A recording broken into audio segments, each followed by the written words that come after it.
Buenas noches, este video es para explicar el proyecto final, el cual consiste en diseñar un controlador para un helicóptero de un grado de libertad. La planta de nuestro sistema consiste en un motor con una hélice que va sujeto a un eje, el cual va a un pivot que tiene un potenciómetro con el cual vamos a medir la posición angular, teniendo como entrada el voltaje y la salida sería la posición angular. Para hallar el modelo matemático nos basamos en el diagrama de cuerpo libre, en el cual tenemos nuestra salida, que es la posición angular.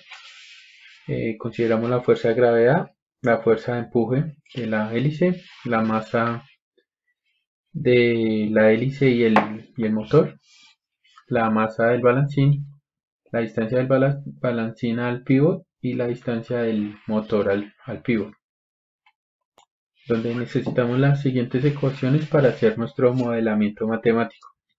La fuerza de empuje, que es igual a la distancia del pivot al propulsor por el coseno de la posición angular por la fuerza de empuje elevada a la velocidad. El torque gravitacional, que es igual a la distancia del pivot al propulsor por el coseno de la posición angular por la fuerza de gravedad. La fricción de rotación, que es igual a la distancia del pivot al propulsor por el coeficiente de rozamiento por la derivada de la posición angular. La empuje, que es igual a un medio de la densidad del aire por la velocidad al cuadrado por la superficie del área de la hélice por el coeficiente de elevación adimensional. La fuerza centrípeta, que es igual a Kc, que es una constante escalar, por la derivada de la posición angular al cuadrado. La resistencia del aire, que es un medio del coeficiente de resistencia aerodinámica por la densidad del aire por el área superficial del rotor por la velocidad al cuadrado. El eje de elevación, que es igual a un medio de kmra, que es el factor constante a identificar por el seno de la posición angular por la fuerza de empuje al cuadrado. Con estas ecuaciones podemos obtener el modelo dinámico para el eje de elevación, con el cual tenemos el JE, que es el momento de inercia del sistema sobre el eje de elevación. Simplificando esta ecuación, obtenemos la siguiente.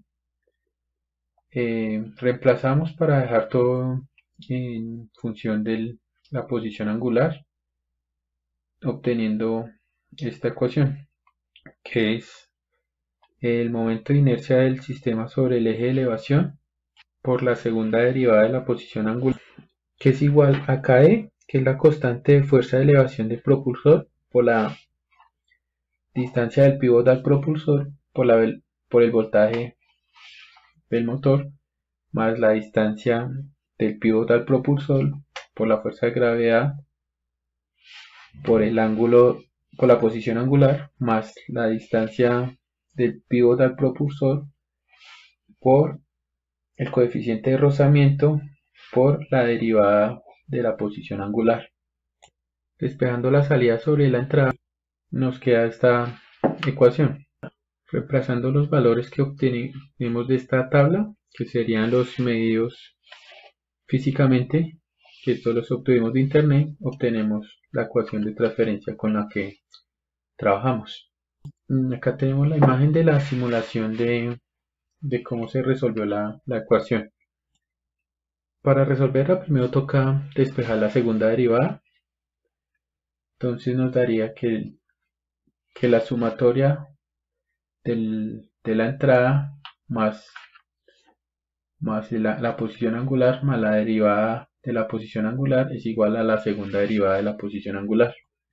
Tendríamos el resultado acá.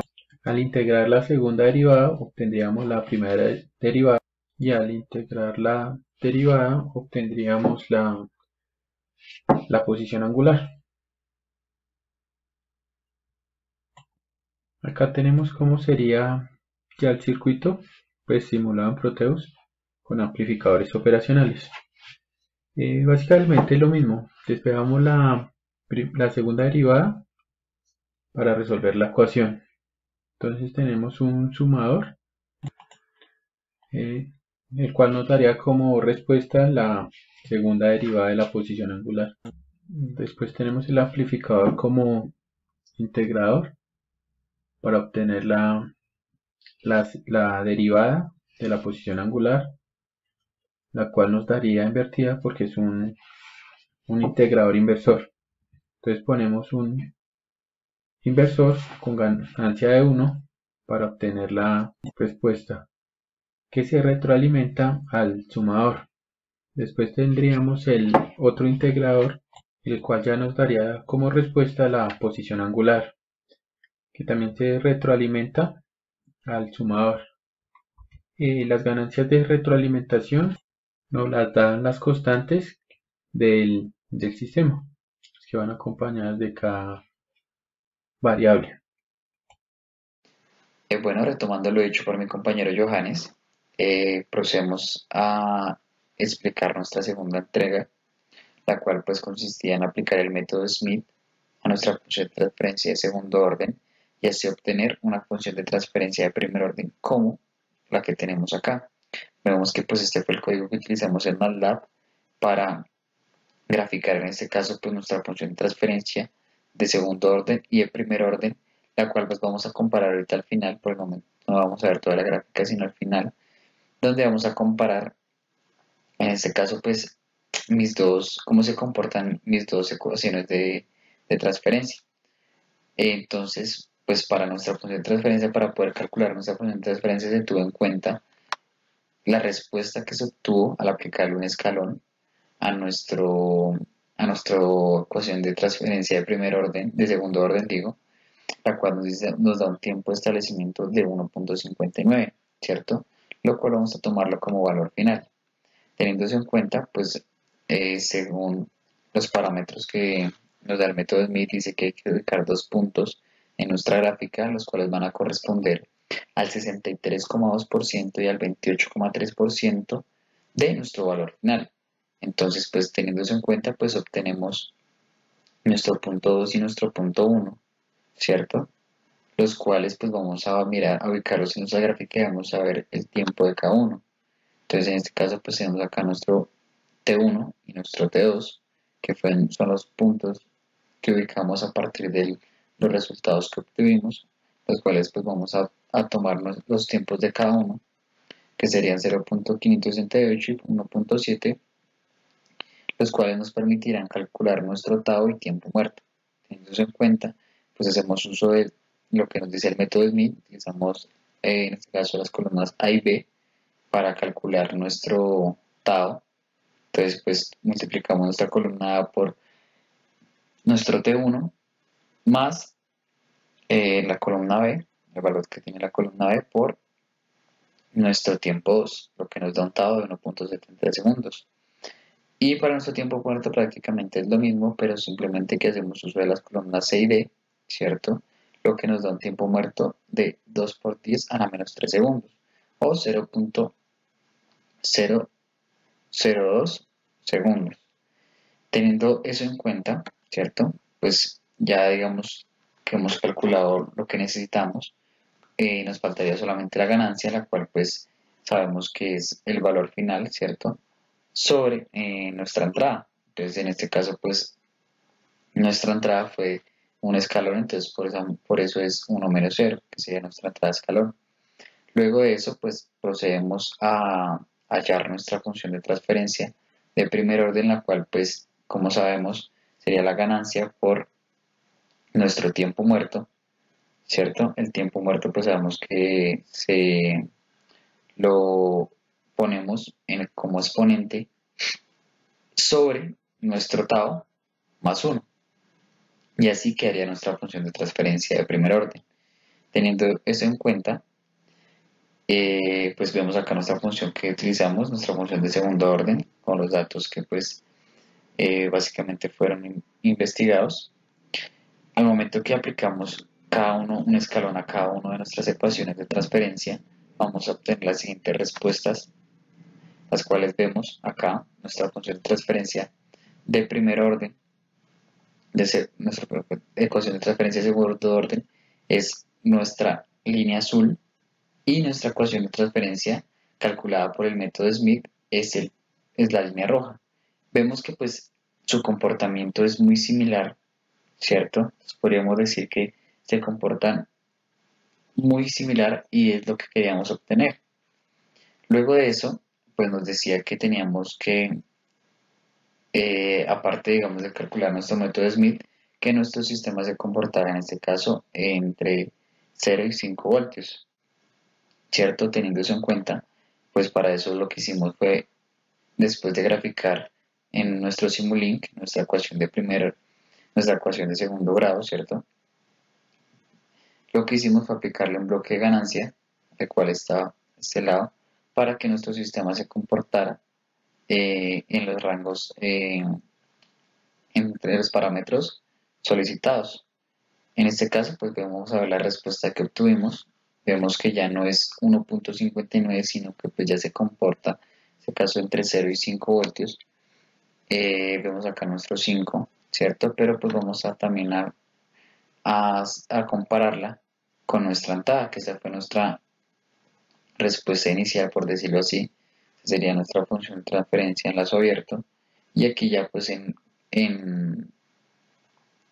nuestra función de transferencia en lazo abierto, aquí pues sin su bloque de ganancia, y acá ya con bloque de ganancia ya que ya se le aplicó. Vemos que ya se ve nuestra respuesta más o menos entre 0 y 5 voltios. No se alcanza a ver muy bien, pero pues ya vemos la respuesta anteriormente. Con esto pues sería la segunda entrega. Pues ahorita continúa mi compañera Diana explicando la segunda entrega. La tercera entrega, qué pena. Bueno, profe, buenas noches. Pues esta es la tercera entrega del proyecto en la cual toca implementar controladores. Como uno de los requisitos era que implementáramos el PID, pues más adelante le explicaré pues cómo lo realizamos. Bueno, inicialmente pues que es un controlador, pues es un instrumento que compara el valor medido con el valor deseado. Y pues en este caso se le aplicó a la función de transferencia que habíamos hallado en entregas anteriores. Y pues esto se logró a partir del método Smith. El método Smith nos brinda unas ecuaciones que nos permite calcular más fácil las ganancias, que en este caso para el controlador proporcional integral necesitamos la ganancia proporcional y pues la ganancia integral, y pues este método nos brinda de una vez las ecuaciones. T sub m es el tiempo muerto y esto estado, y esta acá es la ganancia. Todos estos valores se hallaron en la segunda entrega, que pues mi compañero les acaba de explicar. Y por otra parte también tenemos el controlador PID, que es proporcional integral derivativo. Después aquí tenemos las ecuaciones y pues ya solo procederíamos a reemplazarlas y ya. Entonces por el controlador PID pues encontramos que la ganancia proporcional es de 0,040. Pues aquí ya tenemos reemplazados los valores y la ganancia integral es de 2.65. Pues aquí está como el diagrama de bloques, que al final de la presentación pues les mostraré la simulación en más detalle. Pero aquí por encima pues se puede ver que implementamos pues el diagrama de bloques, pero entonces no usamos el bloque que nos brinda Simulink, que es DPI, sino que realizamos el bloque como tal. Entonces aquí ubicamos pues la ganancia que hayamos y pues la integramos. Y esta sería la ganancia que mi compañero Sebastián ya les debió explicar. Y como tal está nuestra función de transferencia, que en este caso pues sería nuestra planta. Y esta pues sería nuestro controlador. Y aquí están los cálculos de controlador PID. Aquí podemos ver la ganancia proporcional, que es de 0,58, la ganancia integral, que es de 2.895, y la ganancia derivativa, que es de 7.312. Y pues aquí pues les voy a mostrar pues la simulación que se hizo. Entonces aquí, como pueden observar, pues entonces pues aquí está el controlador PID, Entonces aquí sí se puede ver a más detalle. Entonces aquí están las ganancias que les decía ahorita. Y pues aquí tenemos el bloque integrador y el bloque derivado. Esto se lo sumamos a nuestra planta como tal. Esta es la ganancia y pues esta es ya nuestra función de transferencia que calculamos en la primera entrega. Y este sería pues nuestro lazo abierto. Pues eso lo hacemos con el fin de pues como ver la diferencia en cuanto a la respuesta. Entonces, y por esta parte, pues aquí entonces lo que les decía, aquí está pues nuestro controlador, aquí está la ganancia y aquí está nuestra función de transferencia, en cuanto a PI. Entonces, pues como entrada tenemos un escalón y pues ya vamos a ver si logramos simular esto. Nosotros usamos el método de Smith pues porque consideramos que era un buen método y pues porque ya teníamos, digamos que los cálculos previamente calculados por lo de la anterior entrega, porque también se hizo con el método de Smith, hacerlo del tiempo muerto, el tau y la ganancia del sistema. Pero pues también tenemos otros métodos como Singer y Nichols, entre otros. Pues este es uno de los mejores métodos que encontramos y pues vamos a ver si nos permite visualizar la respuesta.